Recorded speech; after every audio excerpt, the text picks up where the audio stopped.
Пятничный привет всем зрителям телеканала Юрган. Согласитесь, в конце недели всегда приятно вспомнить, что же хорошего произошло в мире за минувшие дни. Так, например, во вторник Япония отметила начало цветения сакуры. Этот период для жителей страны восходящего солнца всегда очень счастливый. Городские парки и сады вспыхивают розово-белыми цветами, а люди выбираются на первые в этом году пикники в окружении красочных деревьев. Ну а поводы для радости жителей Коми, как всегда, подарит наша программа. В эфире студия 11, и мы начинаем наш новый выпуск. Любимая профессия. Посмотрим на педагогический мир глазами учителя физкультуры.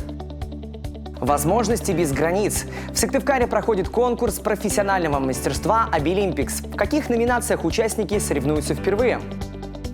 Голос за Сармата. Приблизить пса-героя к победе в национальной премии можете и вы. Мечтать о тренерском пути, но в итоге выбрать учительское ремесло. Так коротко можно составить резюме учителя физической культуры школы села Палевица. Правда, поиск работы для самой Марии Морозовой не актуален. Сегодня она ищет только педагогические идеи. Виктория Палкина о молодых, смелых и перспективных. Первый, второй, считайте. Давай. Второй. Первый. Второй. Первый. Не надо. Первый, не надо, шаг вперед. Возможно, уже скоро она будет гордиться новыми мастерами спорта. Пока же молодой учитель физической культуры Мария Морозова уверена, урок – это прежде всего время, отведенное на общение с детьми, но общение необычное. Через движение к положительным эмоциям. Урок физической культуры – это урок, где сухие строки учебной программы превращаются в удивительные минуты, когда можно раскрыть талант ученика. И мечтала она об этом давно. Правда, сама мечта немного изменилась. Я вообще сама занималась спортом всегда, сама с 4 класса, и я хотела быть тренером. Отучилась на учителя физкультуры и поняла, что буду в этой сфере работать. Опыт работы 4 года. Раньше Мария Морозова работала в селе Иб. Теперь принимает нормативы в Палевицах. Пока основная школа закрыта на капитальный ремонт, начальное звено приютил местный детский сад. В помещении, которое заметно меньше привычного спортивного школьного зала, всегда приходится придумывать что-то новенькое. И здесь выручает педагогическая копилка. Педколледж очень хорошо готовит. То есть практику мы всю проходили. Было тяжело, наверное, вот в плане каких-то таких вопросов, которые не возникали во время практики.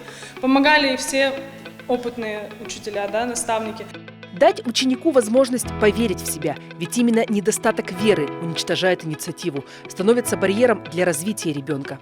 Мария Морозова уверена, нельзя допускать, чтобы дети чувствовали себя слабыми. Они могут свыкнуться с этой мыслью навсегда. На всех уроках полное доверие и вера. Вера в каждого ребенка. В здоровом теле здоровый дух. В республике подходит к концу региональный этап конкурса профессионального мастерства среди лиц с ограниченными возможностями «Обилимпикс». На площадке в столице Коми собрались 170 участников от 14 до 65 лет. Школьники, студенты и уже опытные специалисты. В той или иной компетенции они стараются показать свои лучшие качества. В этом году конкурс, помимо уже знакомых дисциплин, пополнился новыми направлениями. Подробнее о проведении конкурса моя коллега Евгения Колоткевич узнала у представителя Министерства образования Республики Коми Павла Ладанова. Павел Владимирович, для начала, пожалуйста, расскажите, какова же главная цель конкурса «Обилимпикс»? Конкурс профессионального мастерства «Обилимпикс» проводим в первую очередь для профориентации инвалидов и лиц с ограниченными возможностями здоровья на поступление по программам среднего профессионального образования. Также, конечно, в целях содействия трудоустройства выпускников как раз из числа инвалидов и лиц с ограниченными возможностями здоровья, которые уже получили ту или иную профессию и специальность. В Республике Коми конкурс проводится уже не в первый раз, и вот в этом году на каких площадках будет реализована работа? Да, в этом году региональный чемпионат состоится с 16 по 17 марта. Он пройдет на базе 7 наших техникумов и колледжей Сыктывкара и Сыктывдинского района, а также площадка для школьников будет проходить на базе Сыктывкарской коррекционной школы номер 40, которая расположена у нас в Эжве. Сколько участников ожидается? Мы уже знаем точно, что у нас будет 171 участник по 3 категориям. Это студенты, школьники и специалисты. Если вот разбить эти 171 человек, то у нас 116 в категории студенты человек участвуют, 37 это школьников, и оставшиеся это категория специалисты. В каких компетенциях они будут соревноваться? Компетенций в этом региональном чемпионате будет 28, линейка достаточно широкая. Есть ряд новых компетенций, например, войлочное искусство, где наши школьники и специалисты будут изготавливать украшение, брошку из войлока, например. Также есть такая интересная компетенция, новая тоже, коми-шаньга. Там ребята будут изготавливать три блюда из коми национальной кухни. Это рыбник, черенянь и 2 калитки. Одну с картошкой, а другой с ягодами. Прям есть захотелось. Решили добавить немного такой народной, да, атмосферы. Да, национальные компоненты, да. Получается, участников будет довольно много. И есть ли у вас живые примеры, вот по несколько раз конкурс уже проводился, как я уже сказала, да, есть ли живые примеры того, что после него человек нашел реальную работу и трудится до сих пор? Да, конечно. Вообще, как я уже говорил, линейка этого профессионального конкурса Обилимпикс проводится в том числе как раз в целях содействия трудоустройству. И вот когда ребята, победители, доказывают, что они лучшие в своей профессии, конечно же, у них открываются возможности для трудоустройства. Ну, например, из числа последних примеров, которые можно привести, 2 выпускницы, они участницы и победители как раз конкурса Обилимпикс Сыктывкарского колледжа сервиса и связи. Обе выступали по прикладной эстетике, в компетенции прикладная эстетика. Значит, трудоустроились, одна выпускница трудоустроилась специалистом по массажу, а вторая выпускница вообще оформила ИП, стала самозанятой и работает мастером ногтевого сервиса. Слушайте, Сама на себя. замечательно. Действительно, дороги открываются. Конечно, примеров не так много. Хотелось бы, чтобы их было больше, но мы максимально стараемся вместе с нашим управлением занятости, с центрами занятости населения, ищем работодателей, которые готовы как раз вот таких ребят, которые доказали, что они мастера в своем деле, принимать к себе на работу. Ну и Обилимпикс — это уникальная возможность, очень хорошая возможность ребятам, да, из региона отправиться еще и на всероссийский этап конкурса. Да, конечно. Вообще линейка конкурса профмастерства Обилимпикс, она состоит из 3 этапов. В регионах проводится региональный этап, вот, который у нас пройдет на этой неделе. Дальше победители регионального этапа в обязательном порядке участвуют в отборочных. И вот уже если у тебя появилась возможность, ты доказал, что в отборочных ты набрал достаточно максимальное количество баллов, уже победители едут на национальный чемпионат. Вот в этом году, например, запланирован в городе Москва с 20 по 23 октября. Здорово. Напоминаем, что сегодня у нас последний день проведения данного конкурса. Желаем всем участникам удачи. Ну, а вас будем ждать у нас в гостях с результатами. Спасибо. Если дело требует совместных усилий, очень важно объединиться для него вовремя. Именно поэтому наша команда напоминает вам о народном голосовании в рамках премии «Мой ласковый и нужный зверь». Это единственный в мире конкурс, где отдается дань уважения братьям нашим меньшим. В премии участвует и наш боевой пес Сармат. Вместе со своим напарником Андреем Мухиным в прошлом году он дважды становился участником боевых действий в зоне СВО. К сожалению, осенняя поездка стала для четвероногого бойца последней. Защищая хозяина, Сармат погиб в бою. От победы в премии нашего пса отделяет совсем немного, пока он идет вторым. Сделать вклад в победу Сармата можете и вы. Для этого заходите на сайт добровсердце.ру и голосуйте. Найти призвание по жизни не так-то просто. Порой приходится перепробовать не одну деятельность, чтобы понять, к чему именно лежит твоя душа. И как же здорово, когда важное решение помогает принять близкий человек. 2023 в России объявлен президентом годом педагога и наставника.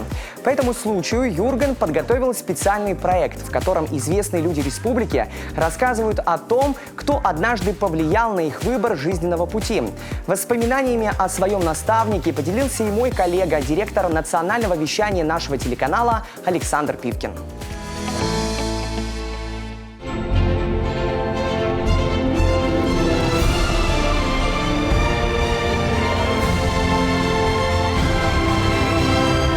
Если говорить о наставниках, то почему-то мне показалось, что я должен рассказать об Ульнырове Иване Николаевиче. это мой родной дедушка. Я помню, мы 3 брата садились практически каждый вечер вокруг него, и он рассказывал нам либо истории из жизни, либо истории из военных каких-то дней. И это было постоянно, он рассказывал, и мы не просто знания какие-то черпали, а он нам передавал свое отношение, свою философию, отношение к людям, отношение к делу. Он нас учил ремеслам. Он сам был хороший плотник и практически топором мог построить избу. Это знание мне пригодилось.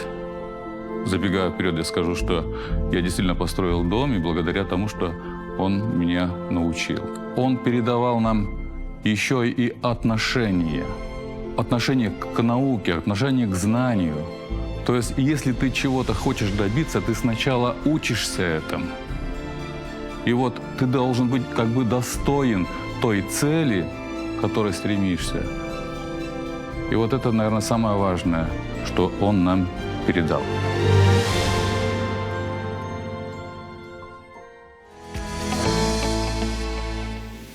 А мы продолжаем делиться с вами интересными сюжетами. Очередной материал от нашей команды спешит к вам на экраны. Ловите, пока горяченький.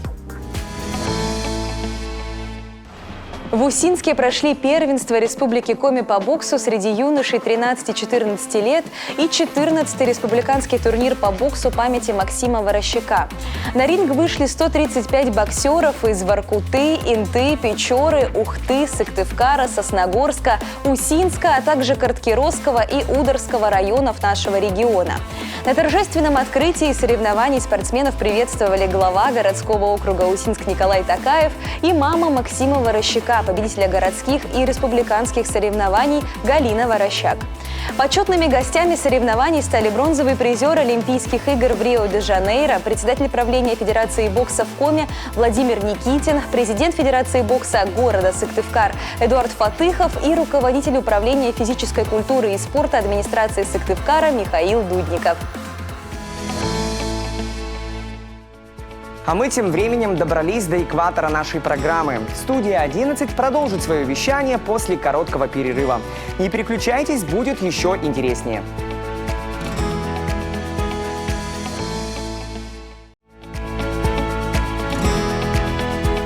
Мы снова в эфире. Привет всем тем, кто только что подключился. Мы начинаем вторую часть выпуска, и вот ее главные темы.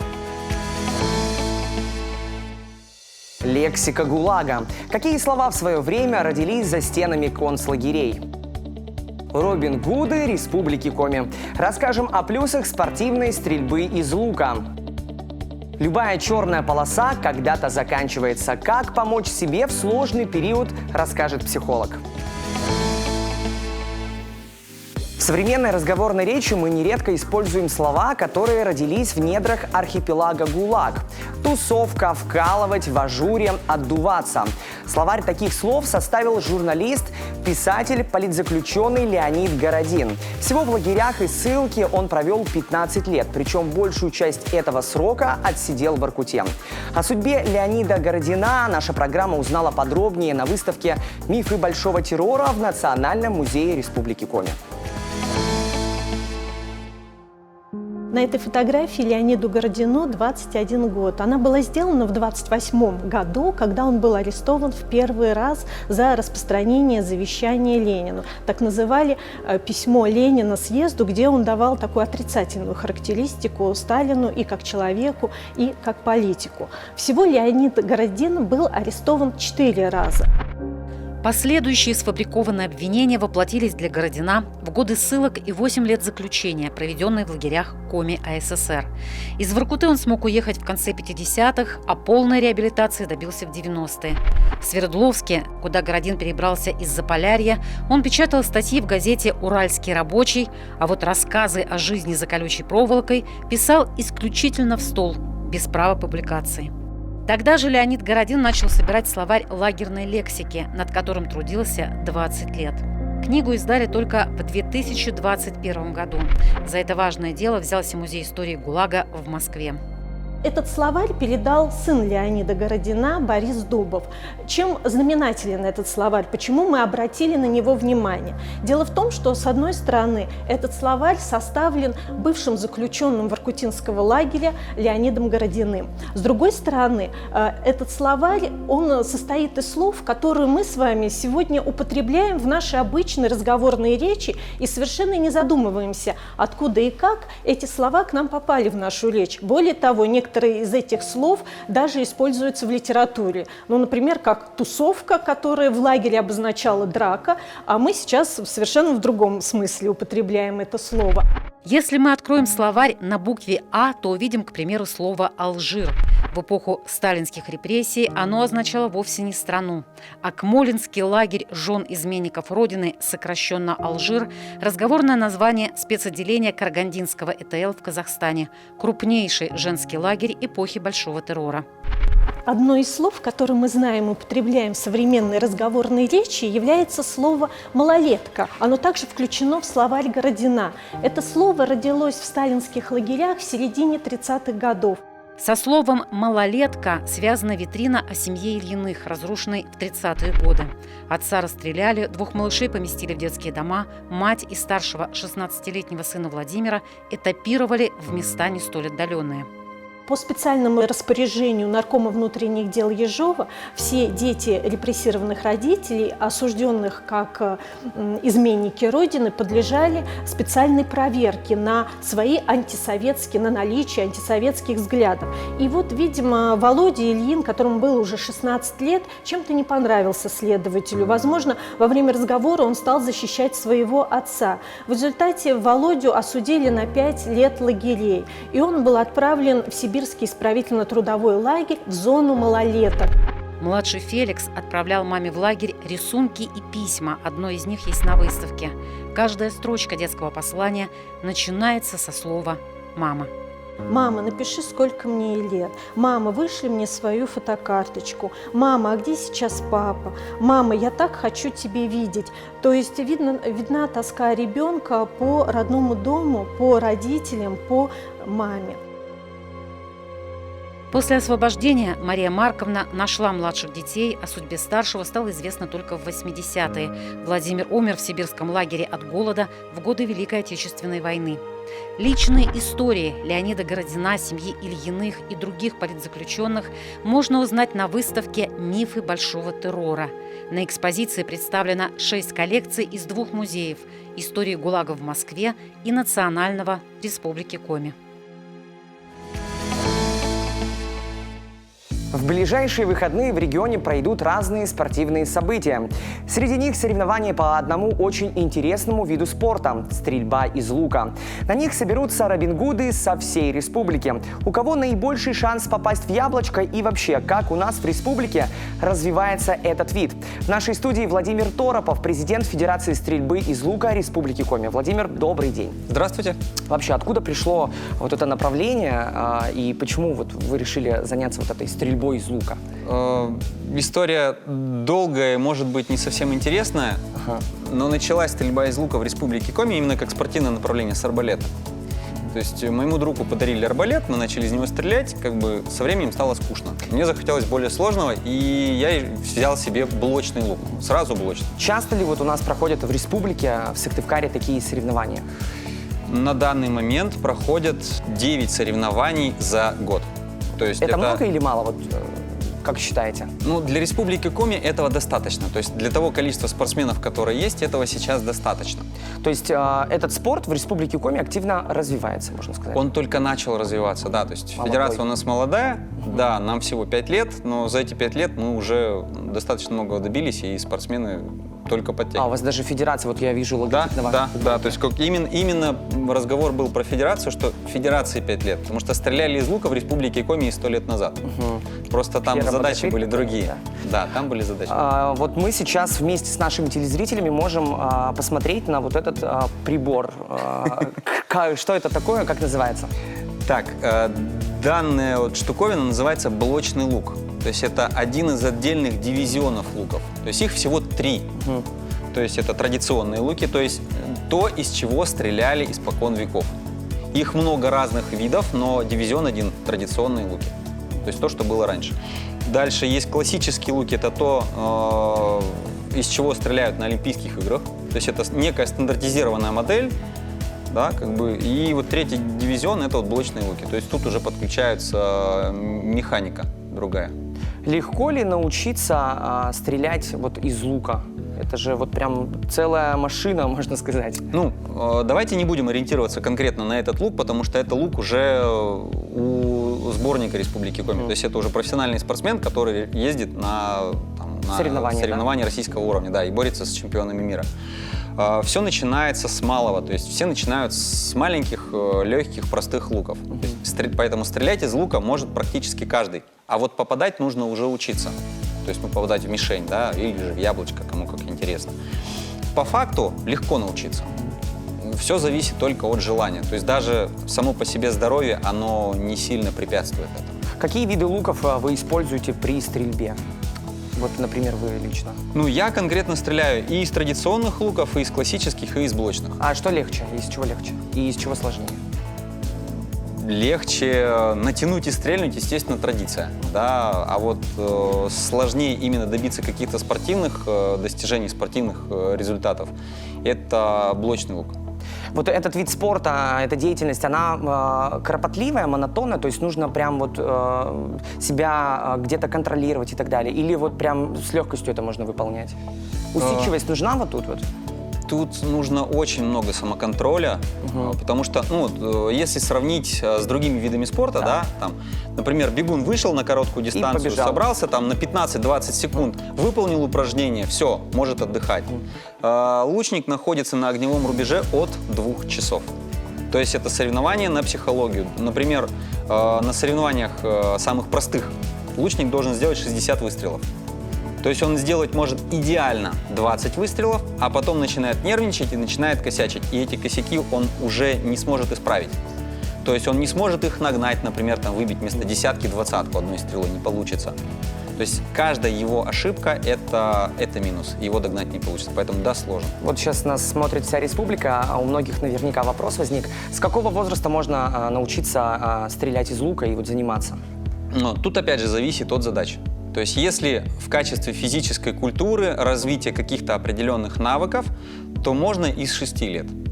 Отдельные категории могут стрелять там, с 5 лет. То есть у меня дочка с 4 стреляет. Вот. Но она занимается и другими видами спорта, как бы для общего развития. Это надо. Вот. В качестве спорта это нужно уже смотреть. Классное приспособление. Стреляем из лука. Спасибо огромное, что пришли, рассказали и даже показали.